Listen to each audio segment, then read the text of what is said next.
ओम नमः शिवाय। हर हर महादेव। भक्तों, आज सोमवार के दिन आप सभी श्रवण करेंगे सोमवार व्रत की पौराणिक कथा। सोमवार का व्रत करने और कथा सुनने से भगवान शिव अपने भक्तों पर सदा कृपा बनाए रखते हैं। तो आइए बड़े ही श्रद्धा और प्रसन्नचित मन से इस दिव्य कथा का रसपान करें। भोलेनाथ और माता पार्वती आप सभी भक्तों की सभी मनोकामना को पूर्ण करें। ओम नमः शिवाय। हर हर महादेव। भक्तों, कथा इस प्रकार है। भगवान शंकर जिसके आराध्य हो, या फिर अगर कोई साधक भगवान शंकर का ध्यान करता हो तो उनके बारे में कई भाव मन में प्रस्फुटित होते हैं।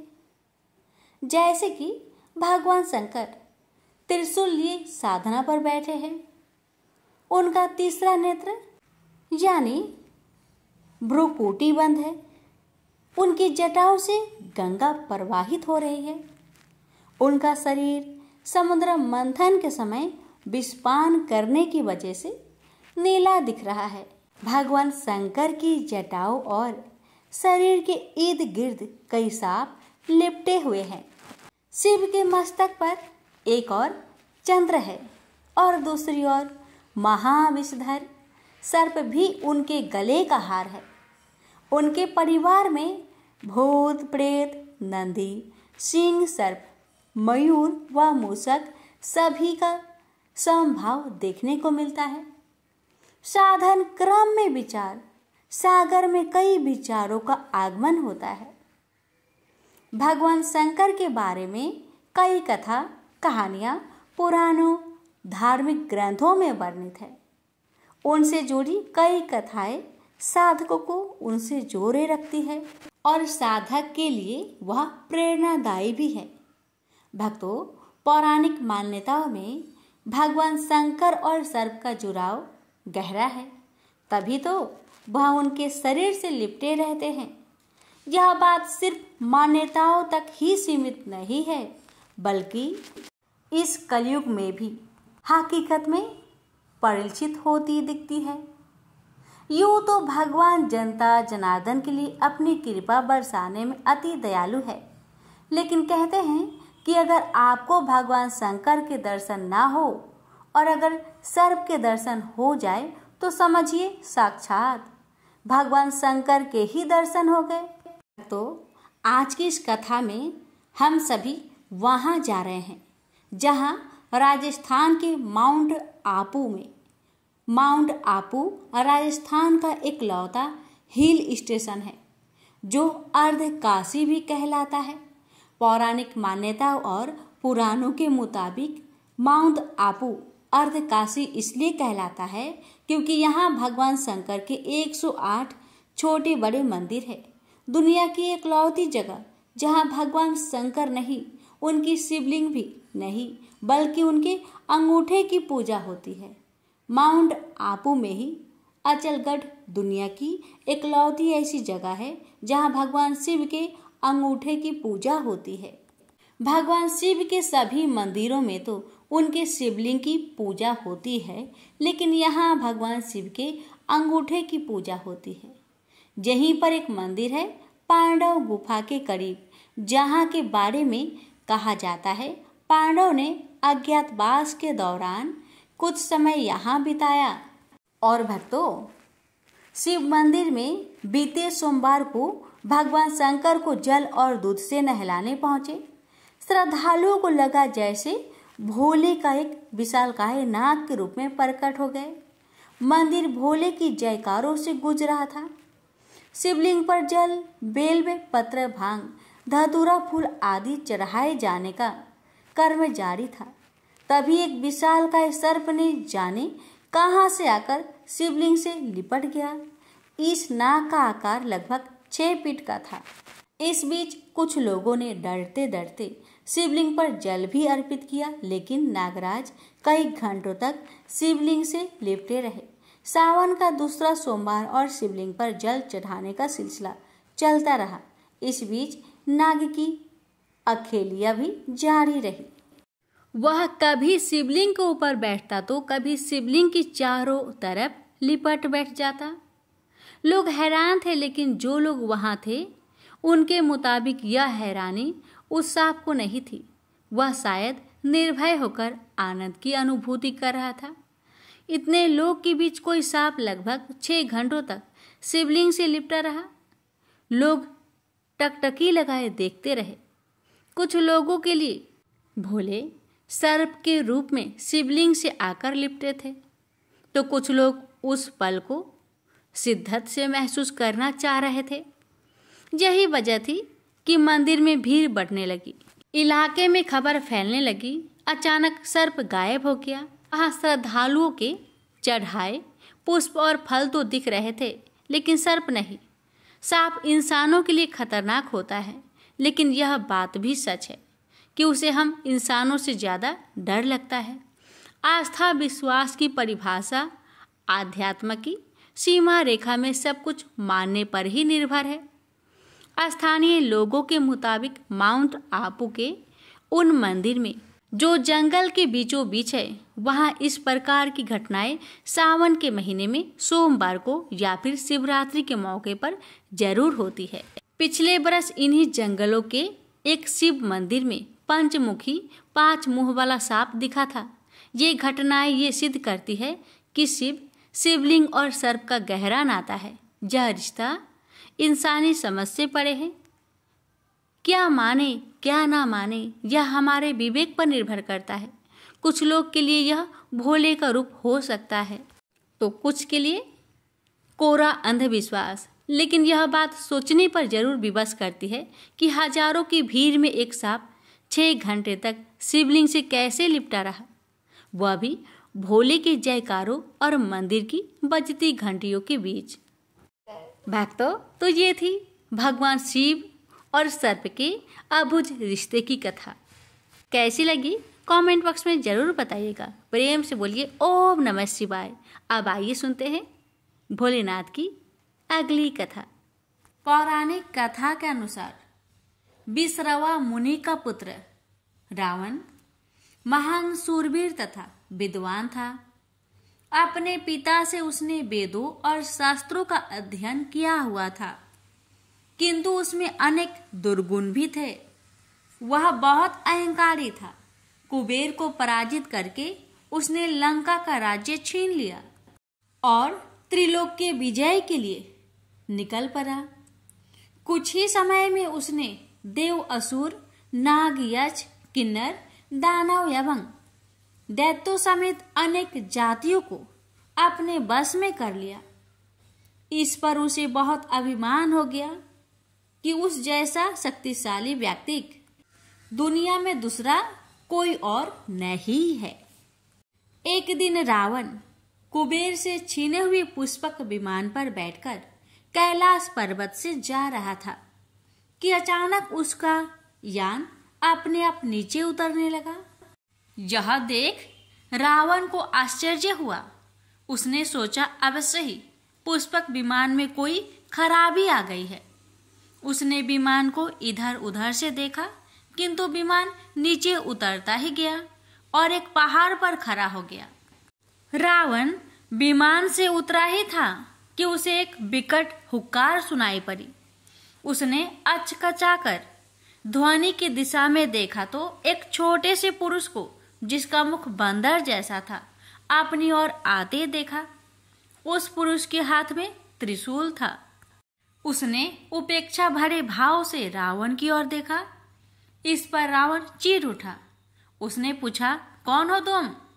क्या तुम्हें किसी ने शिष्टाचार नहीं सिखाया कि महाराजाओं से किस तरह व्यवहार किया जाता है? बानर मुख पुरुष अट्ठास लगाकर बोला, महाराज, और तुम? भला मैं भी तो सुनूं कि तुम कहाँ के महाराज हो। यह सुनकर रावण और भी ज्यादा क्रोधित होकर बोला, सुनो बानर, मैं लंका नरेश रावण हूँ और त्रिभुवन विजयी हूँ। मैंने सारे संसार को जीत लिया है। उफ, जीत लिया होगा, लेकिन यह कैलाश धाम है। यहाँ तुम्हारा किसी तरह का घमंड काम नहीं आएगा। जहाँ के अधिपति भगवान शिव है। बानर मुख पुरुष बोला। रावण ने हंसते हुए कहा, ओह, लगता है तुम्हारा शिव स्वयं को बहुत शक्तिशाली समझता है, तभी तो वह मुझे त्रिलोक के विजयी के आने पर भी निश्चिंत बैठा है। अब मैं इस स्थान को नष्ट भ्रष्ट किए बिना नहीं छोड़ूंगा, जिससे वह शिष्टाचार सीख सके। यह कहकर रावण ने गुस्से में भरकर कैलाश पर्वत को ही उखाड़ लिया। वह उसे अपने कंधों पर उठाकर फेंकने ही चाहता था कि पर्वत के हिलने से पार्वती चौंक कर शिव से लिपट कर बोली, स्वामी, ये क्या? आज कैलाश पर्वत डगमगा क्यों रहा है? शिव जी मुस्कुराते हुए बोले, लगता है कोई विवेकहीन व्यक्ति हमारी परीक्षा लेने पर तुला हुआ है। देवी, यह कहकर भगवान शिव ने कैलाश पर जो अपना अंगूठा दबा दिया, कैलाश पर्वत तत्काल नीचे बैठ गया और उसके नीचे रावण दब गया। रावण को अब पश्चाताप होने लगा। उससे महान भूल हो गई थी। उसने नीचे दबे ही शिव का जाप करना आरंभ कर दिया। वर्षों तक कैलाश के नीचे दबा रावण शिव उपासना करता रहा। उसकी भक्ति देखकर पार्वती को उस पर दया आ गई। वही शिव से बोली, प्रभु, उसे क्षमा कर दीजिए। अब तो वह प्रायश्चित भी कर चुका है। वैसे भी वह एक ब्राह्मण पुत्र है। वह मार्ग से भटक गया था। उसने आपकी परीक्षा लेनी चाहिए थी। पार्वती की बात सुनकर शिव ने कैलाश पर्वत से अपने अंगूठे का भार हटा लिया। रावण मुक्त होकर पर्वत के नीचे से निकला और पर्वत को यथास्थान पर टिका दिया। उसके बाद रावण ने शिव की कठिन तपस्या करनी आरंभ कर दी। उसने हवन कुंड तैयार किया और अपनी अंग काट काट कर हवन कुंड की अग्नि में डालने लगा। अंत में उसने जैसे ही अपने शीश को काटने के लिए तलवार उठाई, उसी समय वहां शिवजी पार्वती सहित प्रकट हो गए। शिव ने रावण को हाथ पकड़कर कहा, पुत्र, मैं तुम्हारी तपस्या से प्रसन्न हूँ, वरदान मांगो। रावण ने हाथ जोड़कर कहा, प्रभु, यदि आप मेरी तपस्या से प्रसन्न हैं, तो मुझे ऐसा वर दीजिए कि मैं वैदिक, भौतिक और विज्ञान शास्त्र का ज्ञाता बनूं। संसार में मेरी प्रसिद्धि हो। मैं भगवान विष्णु के अलावा किसी अन्य से न मारा जाऊं। सूर, असुर, दानव, दैत्य सब पर अजय रहूं। मेरे 10 शीश हो जाए। ऐसा ही होगा वत्स। यह वर देकर भगवान शिव अंतर्ध्यान हो गए। फिर रावण अपनी लंका में लौट गया और अंतिम समय तक भगवान शिव का परम भक्त बना रहा। इस तरह भगवान शिव की कृपा से रावण का अभिमान भंग हुआ। प्रेम से बोलिए हर हर महादेव। माता पार्वती की जय। माटी नाम का एक बड़ा शिव भक्त था। उसने संतान प्राप्ति के लिए 100 साल तक शिव जी का कठोर तप किया। शिव जी ने उसे संतान का वरदान दिया। समय आने पर उसकी पत्नी गर्भवती हुई। पत्नी का प्रसव 4 साल तक नहीं हुआ तो माटी को बड़ी चिंता हुई। पता चला कि गर्भ का बालक कालमार्ग नामक राक्षस के डर से बाहर नहीं निकल रहा। माटी ने कालमार्ग से डरने के कारण अपने पुत्र का नाम रखा कालभीति। कालभीति जन्म से ही परम शिव भक्त थे। बड़ा होते ही कालभीति घोर तपस्या में लगे। बेल के पेड़ के नीचे पैर के अंगूठे पर खड़े हो वह 100 वर्षों तक एक बूंद भी पानी पिए बिना मंत्रों का जाप करते रहे। 100 वर्ष पूरे होने पर एक दिन एक आदमी जल से भरा हुआ घड़ा लेकर आया। कालभीति को नमस्कार कर उसने कहा कि जल ग्रहण कीजिए। कालभीति बोले, आप किस वर्ण के हैं? आपका आचार व्यवहार कैसा है? यह सब जाने बिना मैं जल नहीं पी सकता। पानी लाने वाला अंगतुक बोला, मैं जब अपने माता पिता को ही नहीं जानता तो अपने वर्ण का क्या कहूँ। आचार विचार और धर्मों से मेरा कोई वास्ता ही नहीं रहा है। काल भीति ने कहा, मेरे गुरु के अनुसार जिसके कुल का ज्ञान ना हो उसका अन्न जल ग्रहण करने वाला तत्काल कष्ट में पड़ता है। मैं पानी नहीं पीऊंगा श्रीमन। अंगतुक बोला, तुम्हारी बात पर हंसी आती है। जब सब में भगवान शंकर ही निवास करते हैं तो किसी को बुरा नहीं कहना चाहिए, क्योंकि इसमें भगवान शंकर की ही निंदा होती है। यह जल अपवित्र कैसे हुआ? घड़ा मिट्टी का बना है और आग में पका है, फिर जल से भर दिया गया है। मेरे छूने से अशुद्धि आ गई है, तो अगर मैं अशुद्ध होकर इस धरती पर हूँ तो आप यहाँ क्यों रहते हैं? आकाश में क्यों नहीं रहते? काल भीति ने कहा, सभी में शिव ही है। सबको शिव मानने वाले नास्तिक लोग खाना छोड़कर मिट्टी क्यों नहीं खाते? आँख और धूल क्यों नहीं फाँकते? मैं यह नहीं कह रहा कि सब में शिव नहीं है। भगवान शिव सब में है ही। मेरी बात ध्यान से सुनिए। सोने के गहने बहुत तरह से बनते हैं, कुछ शुद्ध सोने के तो कुछ मिलावटी। खरे खोटे सभी आभूषणों में सोना तो है ही। इसी प्रकार ऊंच नीच शुद्ध अशुद्ध सब में भगवान सदा शिव विराजमान है। जैसे खोटा सोना खरे के साथ मिलकर एक हो जाता है, इसी तरह इस शरीर को भी व्रत तपस्या और सदाचार आदि के द्वारा शोधित करके शुद्ध बना लेने पर मनुष्य निश्चय ही खरा सोना होकर स्वर्ग लोक में जाता है। तो शरीर को खोटी अपवित्र चीजों से बिगाड़ना ठीक नहीं। जो व्रत उपवास करके शुद्ध हो गया है, वह भी यदि इस तरह अशुद्ध होने लगे तो थोड़े ही दिनों में पतित हो जाएगा। इसलिए आपका दिया पानी मैं कभी नहीं पीऊंगा। काल भीति के ऐसे कहने पर अंगतुक हंसने लगा। उसने दाहिने अंगूठे से जमीन कुदेर कर एक बहुत बड़ा गड्ढा तैयार किया। फिर उसी में वह सारा जल ढुलका दिया। गड्ढा भर गया, पानी बचा रह गया। फिर उसने अपने पैर से ही कुदेर कर एक तालाब बना दिया और बचे हुए जल से उस तालाब को भर दिया। यह अद्भुत दृश्य देखकर काल भीति जरा भी नहीं चौंके। अंगतुक बोला, ब्राह्मण देव, आप है तो मूर्ख, परंतु बातें पंडितों सी करते हैं।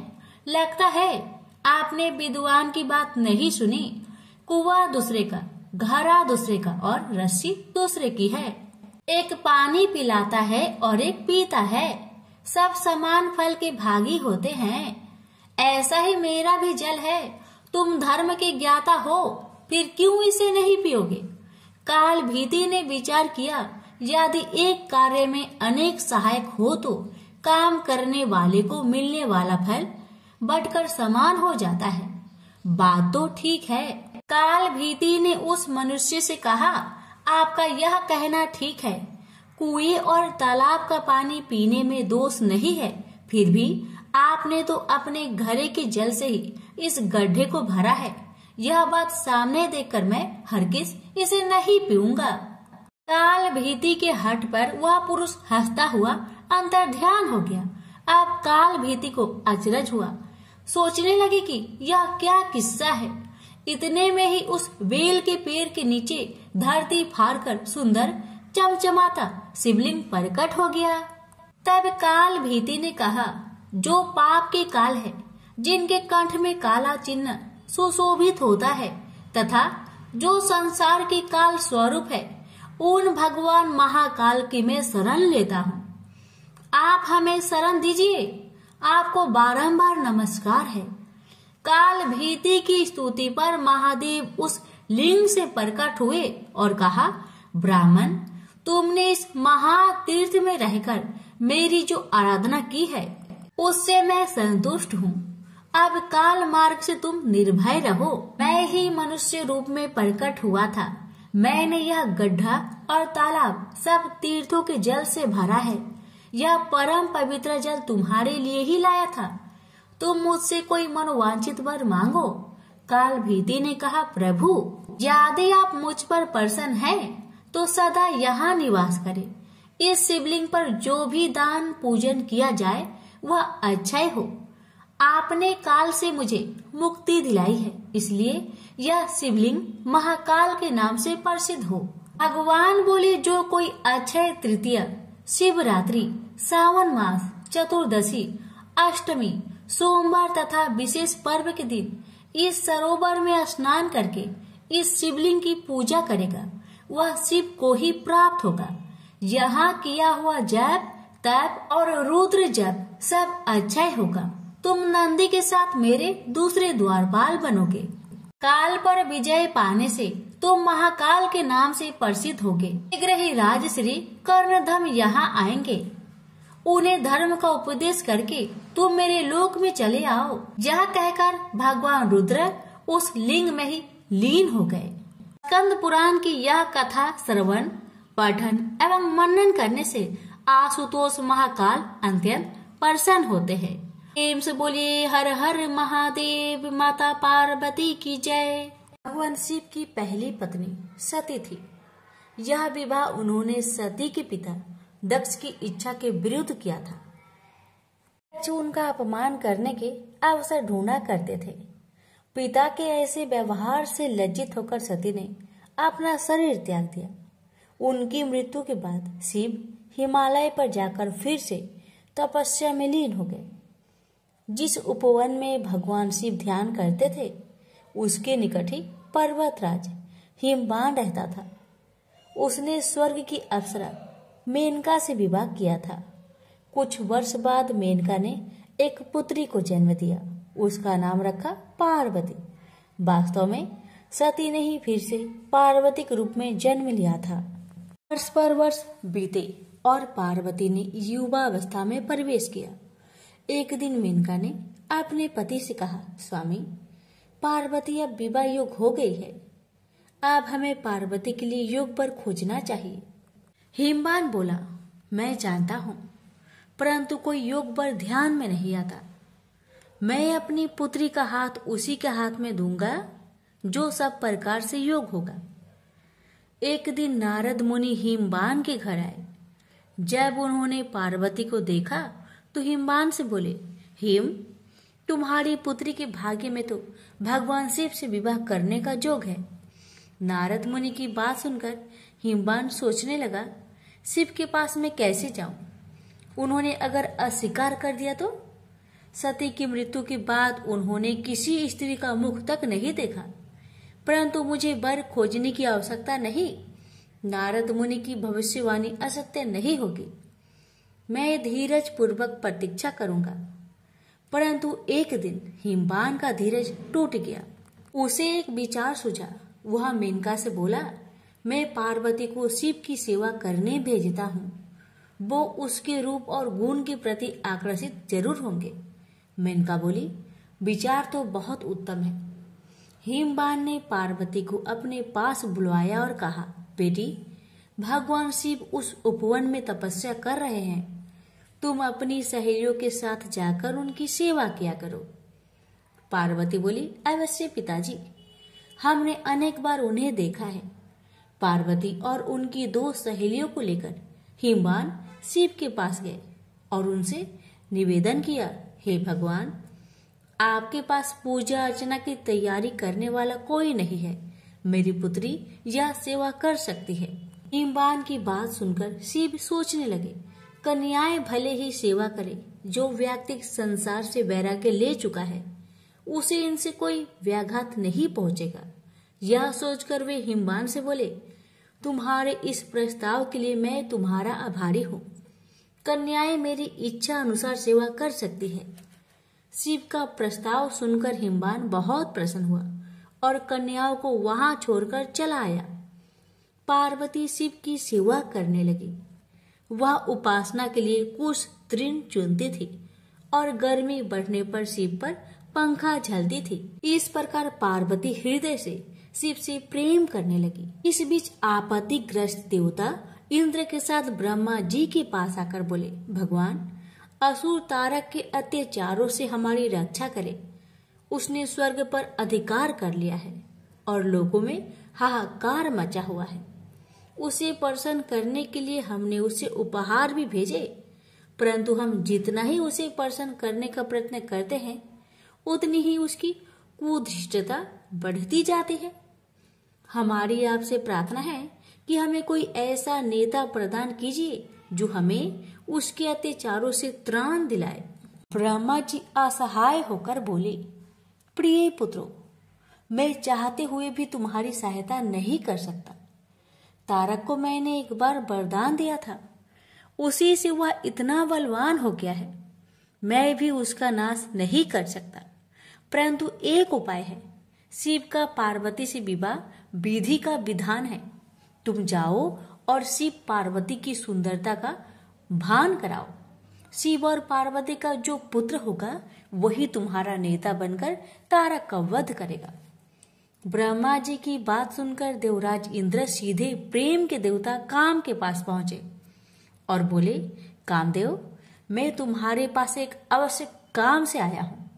तुम शिव पर अपना जादू चलाओ ताकि वे पार्वती से विवाह कर ले। इंद्र की आज्ञा पाकर कामदेव अपनी पत्नी रति के साथ शिव के कुंज में पहुंचे। वहां शिव को देखा तो उनका साहस छूट गया। उसी समय पार्वती वहां से निकली तो कामदेव का फिर से साहस बंधा। पार्वती ने नतमस्तक होकर कुछ पुष्प शिव के सम्मुख रखे। यह देख शिव बोले, तुम्हें ऐसा पति मिले जो बस केवल तुमसे ही प्रेम करने वाला हो। शिव की बात सुनकर पार्वती सोचने लगी, शिव का वचन कभी मिथ्या नहीं होगा, मैं कितनी भाग्यशाली हूँ। यह सोचकर पार्वती शिव के गले में माला पहनाने ही वाली थी, तभी कामदेव का बाण निशाने पर लगा। शिव ने पूरी शक्ति से अपनी भावनाओं को बस में किया और इधर उधर देखने लगे। उन्होंने कहा, मेरे मन की शांति भंग करने का साहस किसने किया? तभी उनकी दृष्टि कामदेव पर पड़ी। उस दृष्टि मात्र से कामदेव जलकर राख हो गए। यह देख रति मूर्छित हो गई। शिव पार्वती की ओर आंख उठाए बिना ही कुंज में चले गए। यह देख पार्वती शोक और लज्जा से विहल हो उठी और उदास मन से अपने घर लौट गई। उधर जब रति की मूर्छा टूटी तो उसने सोचा, जब मेरे पति ही नहीं रहे तो मैं जीकर क्या करूंगी? अच्छा यही है कि मैं भी मरकर उनके पास पहुंचूं। वह यह सोच ही रही थी कि तभी आकाशवाणी हुई, जीवन मत त्याग। पार्वती तपस्या करके शिव को वर के रूप में पाएगी और उनके विवाह के दिन तेरा पति पूर्ण जीवित होकर फिर से तुझे मिलेगा।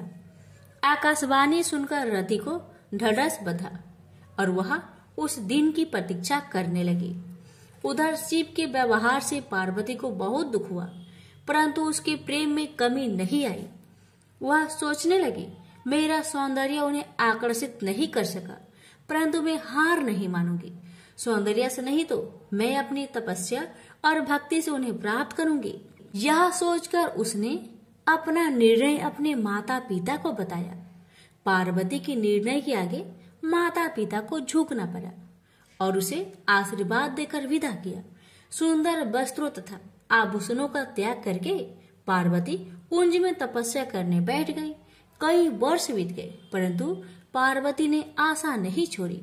एक दिन वह जल कुंड में प्रवेश करने से पहले पूजा अर्चना की तैयारी कर रही थी कि एक युवक ऋषि उनसे मिलने आया। उसने पार्वती से कहा, तुम्हारा यह सुकुमार शरीर कैसे ये कठिन कर्म करता है जो तुम्हारी आत्मा उसे करवा रही है? तुमने संसार को दिखा दिया है कि सुंदरता और पवित्रता एक दूसरे को नष्ट करने के लिए नहीं है। तुम्हारे आचरण ने तुम्हारे पिता के गौरव को और बढ़ाया है। सुकुमारी, तुमने यह कठिन तपस्या का व्रत क्यों लिया है? घर लौट जाओ। सुकुमारी, तुम तपस्या त्याग दो। जो सिद्धियां मैंने प्राप्त की है उनमें से आधी मैं तुम्हें दूंगा, लेकिन कृपया तपस्या का कारण बता दो। पार्वती ने अपनी सखी से कारण बताने को कहा तो सखी ने कहा, मेरी सखी पार्वती ने शिव का प्रेम जीतने का निश्चय किया है। अपने सौंदर्य से तो यह उन्हें नहीं रिझा सके, अतः तपस्या और त्याग का सहारा लिया है। सखी की बात सुनकर ऋषि ने पार्वती से कहा, क्या यह सत्य है या तुम्हारी सखी हंसी कर रही है? पार्वती बोली, यह सत्य है ऋषिवर, मैं शिव की पूजा करती हूँ। मुझे विश्वास है तपस्या और भक्ति से एक दिन में उनका प्रेम प्राप्त करने में सफल हो जाऊंगी। ऋषि ने कहा, ओह तो ये बात है। मैं शिव को जानता हूँ, वह तो अपने सारे शरीर पर भस्म रमाए रहता है, आग उससे लिपटे रहते हैं, चर्म धारण करता है। तुम्हारी जैसी सुंदर युवती कैसे उसकी पत्नी हो सकती है? वह निर्धन है, अघोर है, यह सारा संसार जानता है। वह तुम्हारे योग नहीं है। उसका विचार त्याग दो और कोई दूसरा व्यक्ति चुन लो। ऋषि की बातें सुनकर पार्वती क्रोधित होकर बोली, चुप रहो, महान आत्मा को महान आत्मा ही पहचान सकती है। नीच प्राणी उच्च विचारों को समझ नहीं सकता। तुम्हारा वचन तुम्हारी दुर्भावनाओं का सूचक है। शिव दिखावे से नहीं प्रभावित होते हैं, न किसी को प्रभावित करते हैं। वे अघोर है, निर्धन है, चर्म धारण करते हैं, उनके शरीर से सर्प लिपटे रहते हैं। तो क्या हुआ? वो मेरे मनोनीत देवता है। उनमें चाहे दुर्बलताएं अधिक हो और गुण कम, फिर भी मैं उन्हें चाहती हूँ। पार्वती की सहेलियां यह सुनकर चकित रह गई। पार्वती उनसे बोली, प्रिय सखी, इनसे कहो कि चले जाए, क्योंकि इन्होंने अपने हृदय को ऐसे विचारों से कुलुषित कर रखा है। बुरी बात कहना पाप है, तुरंत उसे सुनना भी और भी बड़ा पाप है। चलो हम चले। क्रोध से भरकर पार्वती जैसे ही चलने को हुई, ऋषि ने जल्दी से आगे बढ़कर उसका मार्ग रोक लिया। देखकर पार्वती आश्चर्य हो गई। वह ऋषि और कोई नहीं, स्वयं भगवान शिव थे। वे पार्वती से बोले, सुकुमारी, तुम्हारी तपस्या और भक्ति ने मुझे जीत लिया है। मैं तुम्हारे सामने विनीत हूँ, तुम्हारा दास हूँ, किंतु कर्तव्य परायणा पार्वती शिव को छोड़ अपनी सखी के पास जाकर बोली, सखी, इनसे कहो कि मेरे पिताजी से विवाह का प्रस्ताव करना होगा। सखी की यह कह देने पर पार्वती शिव के पास आई। शिव बोले, मैं इसमें तनिक भी देर नहीं करूंगा प्रिय। यह अवशासन पाकर पार्वती अपनी सहेलियों के साथ घर लौट आई। शिव ने सप्त ऋषियों को बुलवाकर उनसे कहा, ब्रह्मा ने देवताओं को वचन दिया है, मेरा ही पुत्र तारक का वध करेगा। इस वचन को पूरा करने के लिए मुझे पार्वती से विवाह करना है। जाकर हिमवान से विवाह का प्रस्ताव करो। प्रस्ताव सुनकर हिमवान अत्यंत प्रसन्न हुआ और उसने विधि पूर्वक शिव पार्वती की विवाह कर दिया। विवाह संस्कार के बाद देवता शिव के पास आकर बोले, भगवान, हमारा आपसे आग्रह है कि रति को फिर से उसका पति मिलना चाहिए। अपनी प्रिय वधू का ध्यान करके प्रेम के देवता कामदेव तथा उनकी शोकाकुल पत्नी पर कृपा कीजिए। अवश्य, अब तो मैं भी उसी कामदेव का दास हूँ। कई वर्ष बीत गए। शिव अपनी पत्नी के प्रेम में डूबे हुए थे। तब इंद्र ने अग्नि को शिव के पास भेजा। अग्निदेव शिव के पास गए और उनसे विनती की, भगवान, मैं आपको देवताओं की आवश्यकता का स्मरण कराने आया हूँ। शिव ने अग्निदेव के हाथ में एक बीज रखा और बोले, इस बीज को पकने पर एक बालक का जन्म होगा, वही तुम्हारा सेनापति होगा। अग्निदेव बीज लेकर वहां से चले गए, परंतु वह बीज इतना गर्म था, उसे पकड़े रहना बहुत कठिन था। इंद्र के पास पहुँचते पहुँचते अग्निदेव का शरीर पीड़ा से पीला पड़ गया। वह इंद्र से बोले, बीज मेरे पास है, परंतु उसे संभालना असंभव है। अग्निदेव की दशा देखकर इंद्र दुखी होकर बोले, तुम उसे गंगा के पास ले जाओ, वह तुम्हें ठंडक पहुंचाएगी और इसे संभालेगी। अग्निदेव गंगा के पास गए। जब उन्होंने बीज को लेकर उसमें डुबकी लगाई तो उसमें उफान आने लगा और वह उबलने लगी। तब बीज किनारे पर जा गिरा। उसी समय स्वर्ग की 6 अप्सराएं गंगा में स्नान करने आई। उन्होंने बीज को उठाकर सर घास में रख दिया।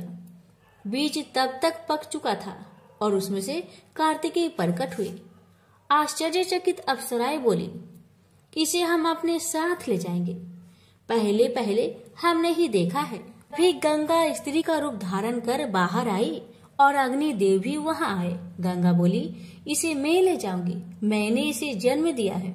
अग्निदेव बोले, नहीं, यह हमें प्रदान किया गया है। उसी समय शिव तथा पार्वती वहां आए। शिव ने विवाह का निर्णय करते हुए कहा, जो बालक देवताओं का नेतृत्व करने वाला है उसका पालन पोषण पार्वती ही कर सकती है। पार्वती ने प्रेम से बालक को उठाकर छाती से लगा लिया। फिर वे कैलाश पर्वत पर लौट आई। समय बीतने के साथ कार्तिकेय बड़ा हुआ।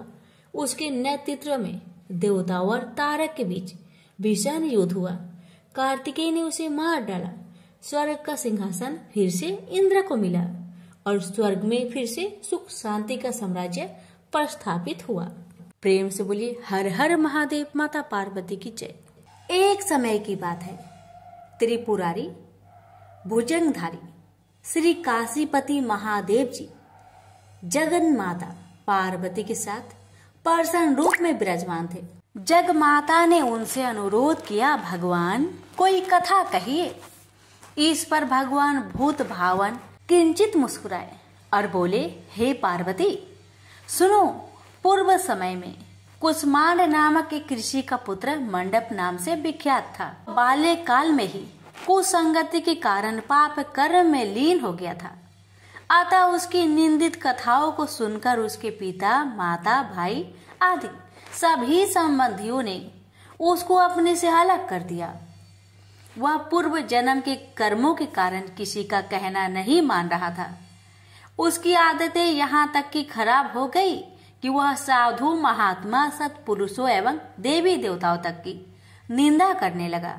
युवा होने पर वह दूसरी स्त्रियों के प्रेम में फंस गया। प्रेम के बस में होकर वह औरों के द्रव आदि की चोरी में भी लीन हो गया। उसके दो घनिष्ठ मित्र थे, एक था नापित, दूसरा था पटहारा। इन तीनों ने मिलकर विचार किया कि किसी धनी के घर चोरी करके अधिक धन प्राप्त किया जाए। अतः तीनों ने मिलकर राजा के यहाँ चोरी की। इस चोरी के कारण बहुत सा धन हाथ लगा। सारा धन मंडप के पास था। दोनों मित्रों के मांगने पर भी उसने उन लोगों का हिस्सा नहीं दिया। इस धन को वह एक वेश्या के यहाँ ले गया। वेश्या के यहाँ वह प्रेम लीला करने लगा। इस बीच उसको प्यास लगी। पलंग के नीचे रखी गिलास उसने खाली कर दी। स्वाद कुछ दूसरा था। इसमें क्या था? उसने वेश्या से पूछा। इसमें मदिरा थी। मंडप को इससे बड़ा दुख हुआ। मदिरा पान करके उसने महापाप किया है, यह सोचकर वह बड़ा दुख करने लगा। पर वेश्या बराबर मदिरा का गुणगान करती गई। उसने मंडप को फुसलाकर और मदिरा पिला दी तथा उसका सारा धन लेकर उसको बाहर निकाल दिया। होश में आने पर मंडप बड़ा विलाप करने लगा। पश्चाताप करता हुआ वह अपने मित्र के पास आया। सारी आप बीती सुना दी। उन मित्रों ने कहा, हे मित्र, तुमने मदिरा पान करके बड़ा पाप किया है। अब तुम इसका प्रायश्चित करो। मुझे प्रायश्चित का उपाय कहो। बिना प्रायश्चित के सुरापान का दोष नहीं मिटेगा। अतः उस वेश्या से स्वर्ण प्राप्त कर दान करो। यदि तुम ऐसा नहीं करोगे तो हम लोग तुम्हारी बड़ी निंदा करेंगे। यह सुनकर मंडप बड़ा दुखी हुआ।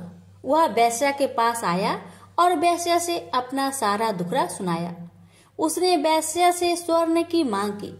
इस पर वेश्या बड़ी बिगड़ी और बोली, तुमने जो धन दिया है अब उसकी मांग मत करो। वेश्याएं कभी मिला हुआ धन वापस नहीं करती। क्या तुमको इस साधारण नियम का ज्ञान नहीं है? इस पर मंडप गिड़गिड़ाने लगा, पर वेश्या का हृदय पर इसका जरा भी असर न हुआ। उसने अन्य वेश्याओं को बुला लिया। सब मिलकर उसकी भर्त्सना करने लगी। कई ने तो उसको धमकी भी दे दी। हे पार्वती, इस प्रकार मंडप बहुत अपमानित होकर वहां से निकाल दिया गया। मंडप विलाप करता हुआ अपने पिता के घर की ओर चला। उसके दोनों मित्र पीछे लग गए। जब मंडप पिता के सामने आया तो दोनों मित्रों ने उसका हाथ पकड़ लिया। बोले, मंडप, हम लोगों ने मिलकर राजा के यहाँ चोरी की है, पर तुमने हम लोगों का अंश नहीं दिया है। तुम हम लोगों का अंश दो। यह बात सुनकर कुष्मांड मुनि बहुत दुखी हुए और बोले, इस अधम से तुम लोगों की मैत्री कैसे हो गई? मंडप के मित्रों ने कहा, हे मुने, इसे भाभी ही समझिए, पर न्याय की बात तो यह है कि आपका पुत्र हमारा अंश नहीं दे रहा है। यह सारा धन लेकर एक वेश्या के यहाँ चला गया। उसने सारा धन ले लिया। वह वेश्या वाद विवाद में बड़ी चतुर है।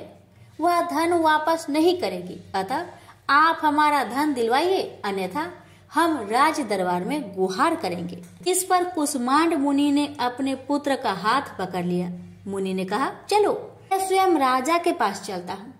न्याय प्रिय और धर्मात्मा राजा के दंड से पाप का नाश हो जाता है। पाप का प्रायश्चित न करने पर नरक यातना भोगनी पड़ती है। इस पर मंडप के मित्रों ने कहा, हे मुने, आप अपने पुत्र को हमारे हवाले कर दे। राज दरबार में आपका जाना ठीक नहीं है। हम लोग इससे निपट लेंगे। इस पर मुनि श्रेष्ठ ने कहा, हे अधम पुत्र, तुम इन लोगों के साथ जाकर राजदंड भोगकर प्रायश्चित करो। तुमने जो किया है बहुत बुरा किया है। आज से तुम मेरे पुत्र नहीं हो और मैं भी तुम्हारा कोई नहीं। जब तक तुम प्रायश्चित करके नहीं आओगे, मैं तुम्हारा मुख नहीं देख सकता। मंडप के मित्र मंडप को अपने साथ ले गए। दूर एक घने जंगल में ले जाकर पहले तो उसकी खूब भर्त्सना की, फिर बाद में उसको पीटना शुरू किया। बेहद पीटने के कारण मंडप बेहोश होकर गिर पड़ा। उसके मित्रों ने समझा कि वह मर गया, अतः उसको मरा हुआ जानकर उसके मित्रगण उसे वहीं छोड़कर चले गए। कुछ देर बाद मंडप को चेत आया तो वह विलाप करता हुआ एक और को चल पड़ा। उसके दोनों मित्र एक मंदिर में रात भर भूखे प्यासे टिके रहे और प्रायश्चित करते रहे। प्रातः वे दोनों उसे देखने के लिए गए कि उसके शरीर की अब क्या गति है। वहां मंडप को न पा उन दोनों को बड़ा आश्चर्य हुआ। फिर तो वे समझ गए कि मंडप मरा नहीं है, वह जीवित है और कहीं चला गया है। उस दिन शिव महात्म्य को जानने वाले लोग पंचकोशात्मक लिंग की प्रदक्षिणा कर रहे थे। मंडप भी उन लोगों के साथ हो गया। यात्रीगण कद्रमेश्वर के समीप रहे। मंडप ने भी वहां रहकर सारी रात जागरण किया। सब यात्रियों ने उसको साधु मान लिया और वह इस बात को भी मान गए कि वह परम शिव कुष्मांड का पुत्र मंडप है। मंडप शिवव्रतधारी परम शिव साधु के रूप में मान लिया गया। मंडप ने शंकर प्रतिमा के समक्ष नृत्य और भजन प्रारंभ कर दिया। सज्जनों ने उसकी भक्ति देखकर उसका बड़ा आदर किया। मंडप भी सत्संग से परम भक्ति भाव वाला हो गया। अब उसको ज्ञान हो गया कि शिव भक्ति के प्रताप से ही उसका इतना आदर हो रहा है। वह सबका प्रिय हो गया। साथ ही भोजन, धन्य धान्य, श्रद्धा भी मिल रही है। मंडप चंडिका देवी के मंदिर में आया। वहां काशी के धार्मिक सज्जनों द्वारा भीम चंडी की पूजा हो रही थी। मंडप का वहां बड़ा आदर किया गया। रात्रि में मंडप ने क्षेत्र महात्म्य कहा और सुना। इसके बाद शिव भक्तों और विष्णु भक्तों ने मिलकर कीर्तन किया। मंडप ने इस नित्य कीर्तन में प्रमुख भाग लिया। इससे प्रसन्न हो सबने मंडप की भूरी भूरी प्रशंसा की। इस प्रकार मंडप का मन शिव में लग गया। हे पार्वती, इस प्रकार मंडप मेरे क्षेत्र की प्रदक्षिणा करने लगा। ब्रह्म हत्या, सुरापान और चौड़े कर्म आदि पापों से छुटकारा पाने के लिए मेरी स्तुति करने लगा। इस प्रकार की आराधना से वह सारे पापों से मुक्त हो गया। देहली विनायक में आकर मंडप जीवा की लोलुपता से मुक्त होकर केवल शिव शिव का उच्चारण करने लगा। उसकी साधना और भक्ति भाव को देखकर सर्वत्र उसका बड़ा आदर और मान सम्मान होने लगा। हे पार्वती, मंडप ने अन्न जल सब त्याग दिया और बार बार विलाप कर कहने लगा कि ब्राह्मण शरीरधारी होकर भी मैंने स्वर्ण की चोरी की, साध्वी माता को ठगा, वेश्यागमन, सूरापान किया, ब्राह्मण शब्द का हनन किया। पश्चाताप से मंडप बेहाल हो गया। हे देवी, मंडप के मन में यह विचार आया कि मेरे क्षेत्र की प्रदक्षिणा करने से वह सारे पापों से मुक्त हो जाएगा। अतः वह काशी काशी शिव शंकर शिव शिव की रट लगाकर अपने पापों का प्रायश्चित करता हुआ मेरे क्षेत्र की परिक्रमा करने लगा। रामेश्वर लिंग में आकर उसने स्नान पूजन किया, सोमनाथ का पूजन किया, सीता और लक्ष्मण के साथ श्री राम जी का पूजन किया। पूजन और भक्ति भाव देखकर सर्वत्र उसकी प्रशंसा हुई। मंडप ने अन्न जल त्याग दिया था। तदनंतर वृषभ ध्वज में आकर स्नान देव पूजन किया। प्रातः काल वरुणा संगम में स्नान किया। मुझे पूछता हुआ वह मेरे मंदिर आया। उसने आकर बड़ा दान पुण्य किया। संतोष मंडप ने साष्टांग प्रणाम किया। वह अनेक महात्मा उपस्थित थे। हे पार्वती, मंडप सबके आगे हाथ जोड़कर खड़ा हो गया और पूछने लगा, हे महात्माओं, मैंने बड़े बड़े पाप किए हैं। आप लोग कृपया यह बतलाइए कि इन पापों से मेरा छुटकारा किस प्रकार होगा। सभी महात्माओं ने कहा, हे मंडप, तुम शिव शक्ति केशव के भक्त हो गए हो।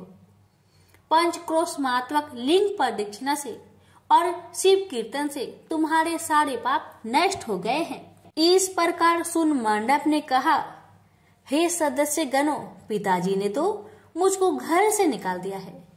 अब मैं अपने घर कैसे जाऊं और हे मुनि श्रेष्ठों, पिता को कैसे अपना मुख दिखलाऊं। इस पर सबने कहा, अब तुम्हारे सारे पापों का प्रायश्चित हो गया है, तुम सहर्ष घर जा सकते हो। हे पार्वती, इस प्रकार मंडप अपने पिता के घर के सामने आया और शिव शिव शंभो शंभो महादेव महादेव का उच्चारण करने लगा।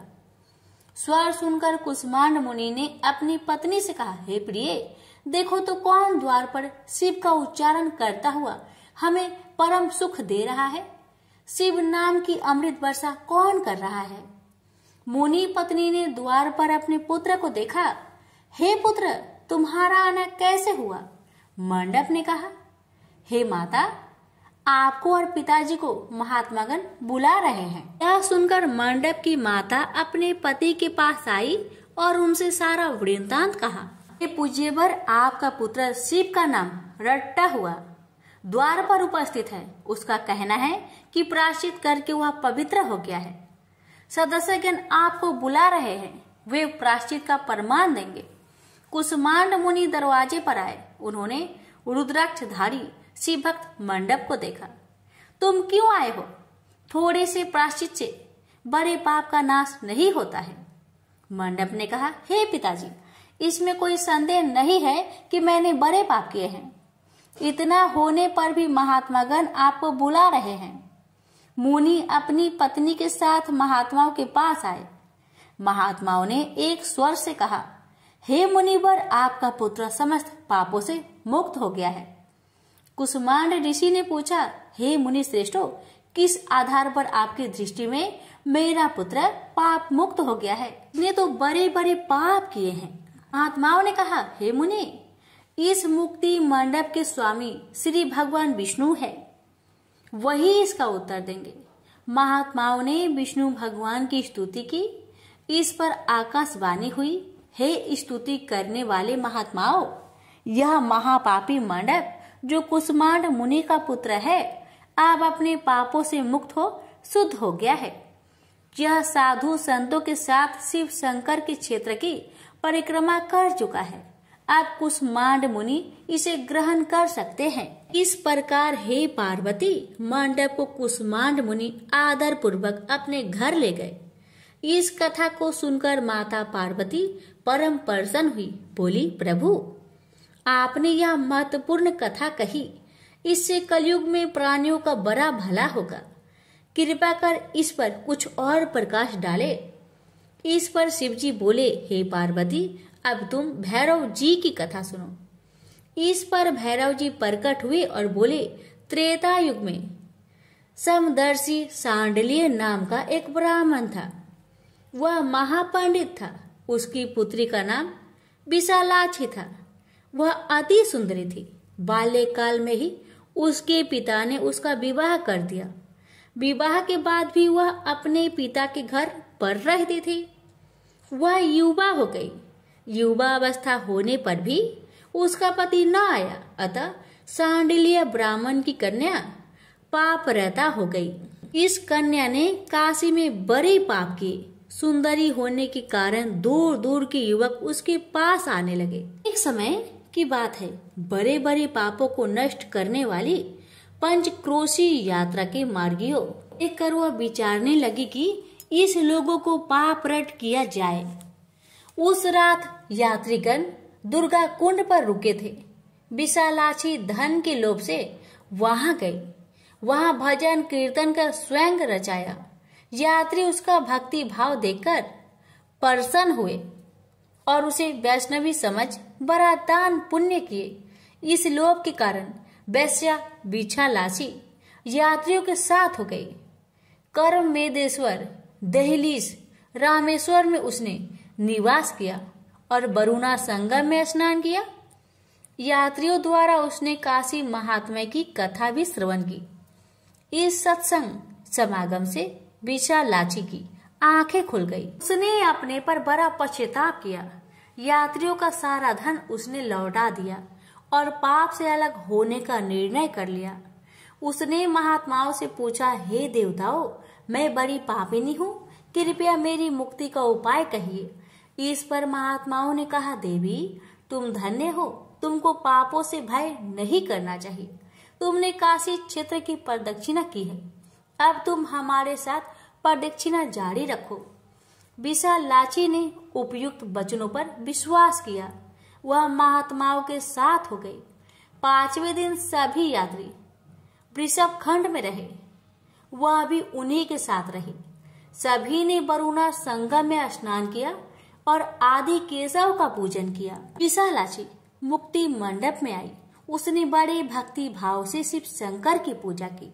इस प्रकार विशालाक्षी सभी पापों से मुक्त हो गई। उसके पिता सांडिल्य ने बड़े आदर के साथ उसे अपने घर में स्थान दिया। वह इस प्रकार पवित्र हो गई। भैरव जी बोले, हे पार्वती, यह काशी क्षेत्र का महात्म्य है। इसे पढ़ने सुनने सुनाने से सबका कल्याण होता है।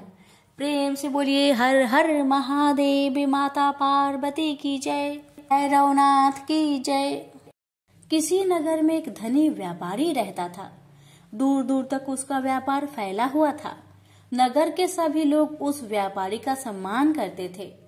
इतना सब कुछ संपन्न होने के बाद भी वह व्यापारी बहुत दुखी था, क्योंकि उसका कोई पुत्र नहीं था, जिस कारण अपने मृत्यु के पश्चात व्यापार के उत्तराधिकारी की चिंता उसे हमेशा सताती रहती थी। पुत्र प्राप्ति की इच्छा से व्यापारी प्रत्येक सोमवार भगवान शिव का व्रत पूजा किया करता था और शाम के समय शिव मंदिर में जाकर शिव जी के सामने घी का दीपक जलाया करता था। उसकी भक्ति देखकर माँ पार्वती प्रसन्न हो गई और भगवान शिव से उस व्यापारी की मनोकामना पूर्ण करने का निवेदन किया। भगवान शिव बोले, इस संसार में सबको उसके कर्म के अनुसार फल की प्राप्ति होती है। जो प्राणी जैसा कर्म करते हैं उन्हें वैसा ही फल प्राप्त होता है।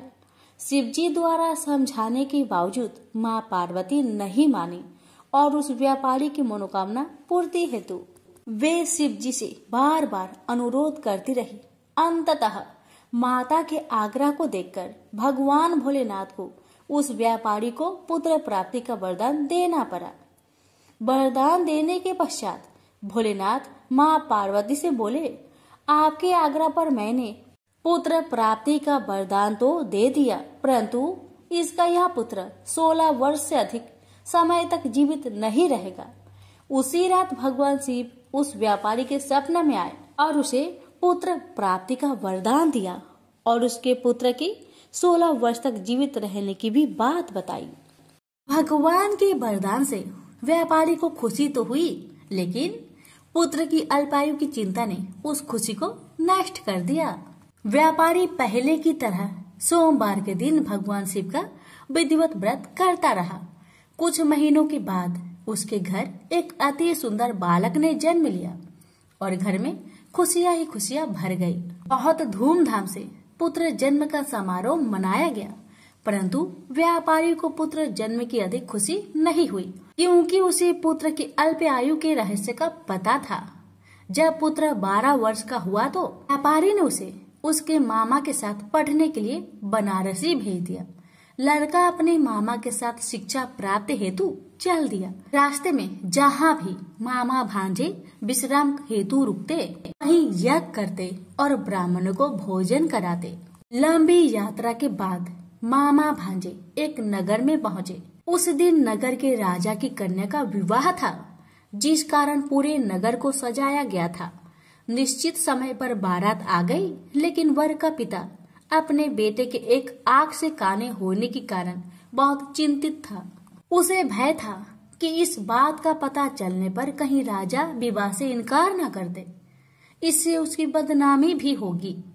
जब वर के पिता ने व्यापारी के पुत्र को देखा तो उसके मस्तिष्क में एक विचार आया। उसने सोचा, क्यों ना इस लड़के को दुल्हा बनाकर राजकुमारी से विवाह करा दूं। विवाह के बाद इसको धन देकर विदा कर दूंगा और राजकुमारी को अपने नगर ले जाऊंगा। वर के पिता ने लड़के के मामा से इस संबंध में बात की। मामा ने धन मिलने की लालच में वर के पिता की बात को स्वीकार कर ली। लड़के को दूल्हे का वस्त्र पहनाकर राजकुमारी से विवाह कर दिया गया। राजा ने बहुत सारा धन देकर राजकुमारी को विदा किया। शादी के बाद लड़का जब राजकुमारी के साथ लौट रहा था तो वह सच नहीं छिपा सका और उसने राजकुमारी के ओढ़ने पर लिख दिया, राजकुमारी, तुम्हारा विवाह मेरे साथ हुआ था। मैं तो बनारसी पढ़ने के लिए जा रहा हूँ और अब तुम्हें जिस नवयुवक की पत्नी बनना पड़ेगा वह कान्हा है। जब राजकुमारी ने अपनी ओढ़नी पर लिखा हुआ पढ़ा तो उसने कान्हे लड़के के साथ जाने से इनकार कर दिया। राजा को जब ये सब बातें पता लगी तो उसने राजकुमारी को महल में ही रख लिया। उधर लड़का अपने मामा के साथ बनारसी पहुंच गया और गुरुकुल में पढ़ना शुरू कर दिया।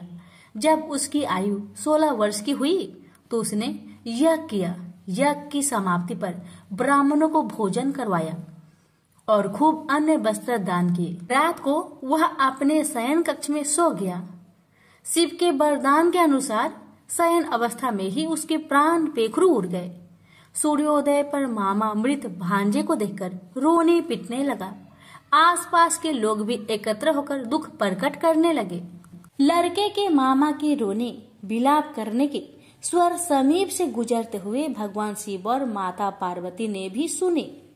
माता पार्वती ने भगवान से कहा, प्राणनाथ, मुझे इसके रोने का स्वर सहन नहीं हो रहे, आप इस व्यक्ति के कष्ट को अवश्य दूर करें। भगवान शिव ने माता पार्वती के साथ अदृश्य रूप में समीप जाकर देखा तो भोलेनाथ माता पार्वती से बोले, यह तो उसी व्यापारी का पुत्र है जिसे मैंने 16 वर्ष की आयु का वरदान दिया था। इसकी आयु पूरी हो गई है। माँ पार्वती ने फिर भगवान शिव से निवेदन कर उस बालक को जीवन देने का आग्रह किया। माता पार्वती के आग्रह पर भगवान शिव ने उस लड़के को जीवित होने का वरदान दिया और कुछ ही पल में वह जीवित होकर उठ बैठा। शिक्षा समाप्त करके लड़का मामा के साथ अपने नगर की ओर चल दिया। दोनों चलते हुए उसी नगर में पहुंचे जहां उसका विवाह हुआ था। उस नगर में भी यज्ञ का आयोजन किया। समीप से गुजरते हुए नगर के राजा ने यज्ञ का आयोजन देखा और उसने तुरंत ही लड़के और उसके मामा को पहचान लिया। यज्ञ के समाप्त होने पर राजा मामा और लड़के को महल में ले गया और कुछ दिन उन्हें महल में रखकर बहुत सा धन वस्त्र आदि देकर राजकुमारी के साथ विदा कर दिया। इधर भूखे प्यासे रहकर व्यापारी और उसकी पत्नी बेटे की प्रतीक्षा कर रहे थे। उन्होंने प्रतिज्ञा कर रखी थी कि यदि उन्हें अपने बेटे की मृत्यु का समाचार मिला तो दोनों अपने प्राण त्याग देंगे। परंतु जैसे ही उसने बेटे के जीवित वापस लौटने का समाचार सुना तो वह बहुत परेशान हुआ। वह अपनी पत्नी और मित्रों के साथ नगर के द्वार पर पहुंचा। अपने बेटे के विवाह का समाचार सुनकर पुत्र वधू राजकुमारी को देखकर उसकी खुशी का ठिकाना न रहा। उसी रात भगवान शिव ने व्यापारी को सपने में आकर कहा, हे श्रेष्ठी, मैंने तेरे सोमवार व्रत करने और व्रत कथा सुनने से प्रसन्न होकर तेरे पुत्र को लंबी आयु प्रदान की है।